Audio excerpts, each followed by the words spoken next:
فرمایا اے میرے نبی، جن لوگوں نے اپنے رب سے منہ پھیر لیا ہے نا، جو نافرمانی کرتے ہیں، مسجد نہیں آتے، حلال حرام کی پرواہ نہیں کرتے، کوئی خیر کا کام نہیں کرتے،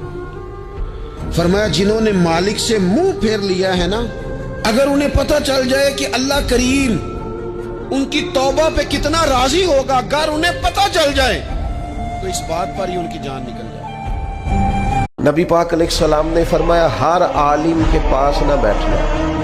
اس عالم کے پاس بیٹھنا جو تمہیں 5 چیزوں سے نکال کے 5 چیزوں میں داخل کرے۔ یا رسول اللہ صلی اللہ تعالی علیہ وسلم کون کون سی؟ تو حضور نے فرمایا اس عالم کے پاس بیٹھنا جو تمہیں شک سے نکال کے یقین کی طرف لے آئے۔ دوسرا، وہ تمہیں ریاکاری سے نکال کے اخلاص کے زمرے میں لے آئے۔ اور تیسرا، نبی پاک صلی اللہ تعالی علیہ وسلم نے فرمایا وہ تمہارے دلوں سے دنیا کی خواہش نکال کے